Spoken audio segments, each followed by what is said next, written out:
नमस्ते दोस्तों, आप सबका एक बार फिर से स्वागत है आपके अपने YouTube चैनल सत्य सनातन में।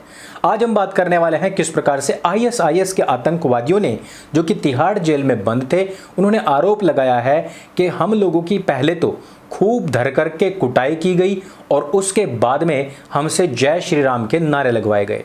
हालांकि ऐसे अपवित्र मुंह से किसने जय श्री राम के नारे लगवाए यह तो अभी तक मालूम नहीं पड़ा है, लेकिन इसमें कुछ गलत भी नहीं था।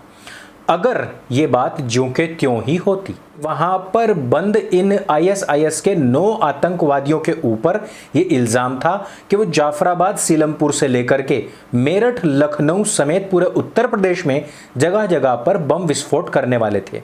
यही नहीं, ये सुसाइड बॉम्बर्स थे और इनको 2018 में ही गिरफ्तार भी कर लिया गया था।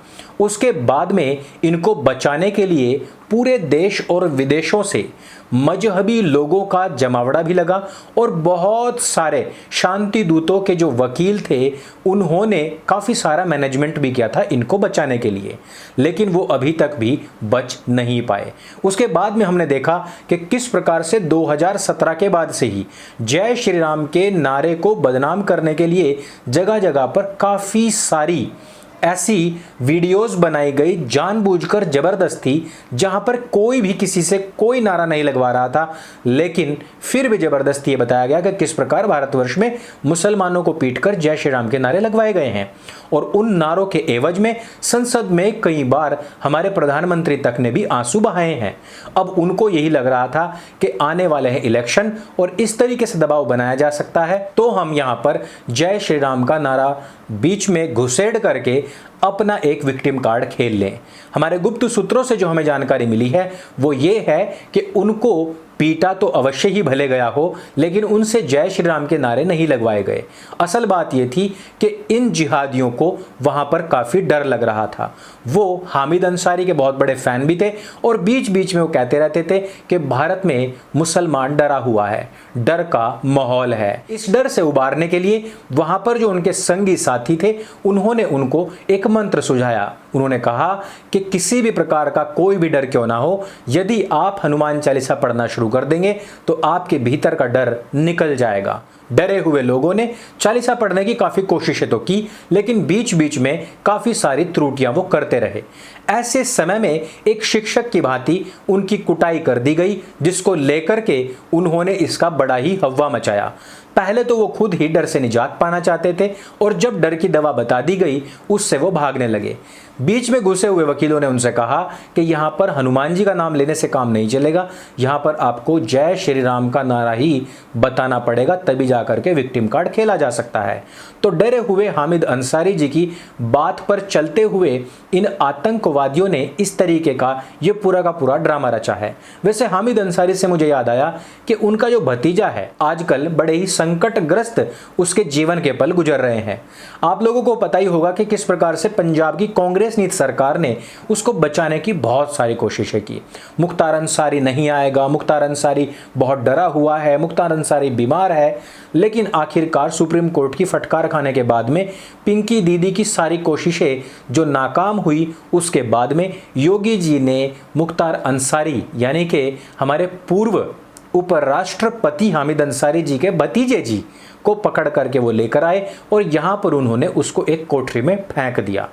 इसके बाद में कोशिशें ये हुई कि किसी भी प्रकार से यहां पर भी ऐसा माहौल क्रिएट किया जाए या ऐसी स्टोरी नैरेट की जाए कि यहां पर मुख्तार अंसारी को कूट करके इनसे भी जय श्री राम के नारे लगवाए गए हैं, ताकि फिर से विक्टिम कार्ड खेला जाए और फिर से हम इस पूरे के पूरे जिहादी समाज को इन सब आरोपों से किसी भी तरीके से बाहर निकलवा लें। लेकिन ऐसा हो नहीं पाया क्योंकि शासनकाल योगी जी का है। बहुत सारे लोगों ने कहा था कि विकास दुबे की तरह इसकी गाड़ी क्यों नहीं पलटाई गई, वो तो एक ब्राह्मण था इसलिए उसकी गाड़ी पलटा दी। हालांकि बाद में खुद मुख्तार अंसारी के भाई ने कहा कि अगर विकास दुबे की तरह मेरे भाई की गाड़ी पलटा देते तो ज़्यादा आराम से उसको मौत मिल जाती। लेकिन आज जो उस दुर्दांत गैंगस्टर को पल पल और तिल तिल सताया जा रहा है, ये बहुत गलत हो रहा है। इससे तो डर का माहौल और ज़्यादा बन जाएगा। हो क्या रहा है, मुख्तार अंसारी की तकरीबन 24 करोड़ रुपए की जमीन जो कि उसने दबाई हुई थी, जो कि राम जानकी मंदिर की एक्चुअल जमीन थी, उसको कुर्क कर लिया गया है और उसके ऊपर बोर्ड लगा दिया गया है हमारी उत्तर प्रदेश की सरकार का। और यही नहीं, ढोल नगाड़े बजा करके पूरे शानो शौकत के साथ में इस पूरी जमीन की कुर्की की गई है। साथ ही साथ वहां पर एक मस्जिद भी पाई गई है। हालांकि उस जमीन को फिलहाल के लिए छोड़ दिया गया है। अब आप भी समझ सकते हैं कि जब भी कभी पूर्व काल में राम जानकी मंदिर के लिए यह तकरीबन 1.5 हेक्टेयर जमीन आवंटित हुई होगी, दी गई होगी या किसी से डोनेशन में मिली होगी, उसके बाद यहां पर किस प्रकार से जबरदस्ती तौर पर यह मस्जिद खड़ी की गई होगी। हालांकि जब कागज निकलेंगे, पिछले पुरानी सब बही खाते निकलेंगे, तो पता पड़ जाएगा कि मस्जिद कब बनी। क्या यहाँ पर भी खेल बाराबंकी वाला ही खेला जा रहा है? उसके बाद में ही पता पड़ेगा कि क्या यहाँ पर भी अयोध्या के राम जानकी मंदिर की भांति ही यहाँ पर भी कब्जा किया गया था और मस्जिद बनाई गई थी। लेकिन हाल फिलहाल की स्थिति यह है कि ये सारी की सारी जमीन अब सरकार की तरफ चली गई है। और यही नहीं, किसने घोटाला किया, किसके नाम पर जमीन गई, किसने ये फर्जी कागज बनवाए, उन सब के ऊपर भी अब केस चलने वाले हैं। आपने सुना होगा जिस समय पर योगी आदित्यनाथ जी क्वारंटीन हो गए थे, उस समय पर उत्तर प्रदेश की जो व्यवस्थाएं हैं उनको हिलाने और सरकार को बदनाम करने का बहुत प्रपंच रचा गया। योगी जी को पूरी तरीके से ये कह करके निरस्त करने की कोशिशें की गई कि योगी जी का जो सिस्टम है वो पूरी तरीके से कोलैप्स कर चुका है। यहाँ पर आप देखना कि लाखों करोड़ों लोग अब मरेंगे। पुराने वीडियोस, फोटोज प्रचारित प्रसारित करके उनको 2021 का बताया गया। लेकिन जैसे ही योगी जी ठीक होकर के आए, उन्होंने जमीन पर कदम रखा, उत्तर प्रदेश से इस महामारी का सूपड़ा साफ होने लग गया।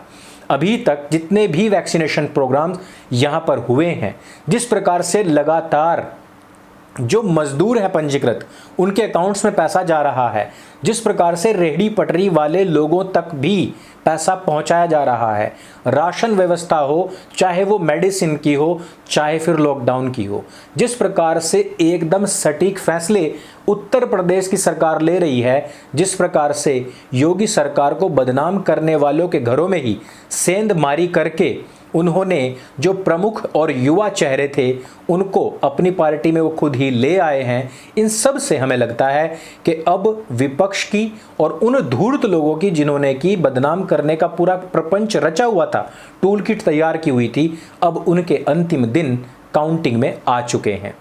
उत्तर प्रदेश में इसी प्रकार से गैंगस्टर्स की ये दुर्दशा होती रहे। तिहाड़ जेल में इसी प्रकार से डरी हुई कौम को हनुमान चालीसा इस प्रकार के शिक्षक सिखाते रहें। इसी कामना के साथ में इस वीडियो में सिर्फ इतना ही। यदि वीडियो आपको जानकारी से भरपूर लगे और आपको भी गर्व है कि हनुमान चालीसा का इसी प्रकार से प्रचार प्रसार होता रहे और भूत पिशाच निकट नहीं आवे, किसी भी प्रकार का जो दुख है वो दूर हो जावे, अगर आप भी इसी भावना पर कार्य करते हैं तो इस वीडियो को सबके साथ में शेयर अवश्य करें। जो उत्तर प्रदेश में डर, भय और भूख मुक्त शासन चाहते हैं वो इस वीडियो को लाइक करना ना भूलें। मेरे संग बोले सत्य सनातन वैदिक धर्म की जय। जय हिंद, वंदे मातरम।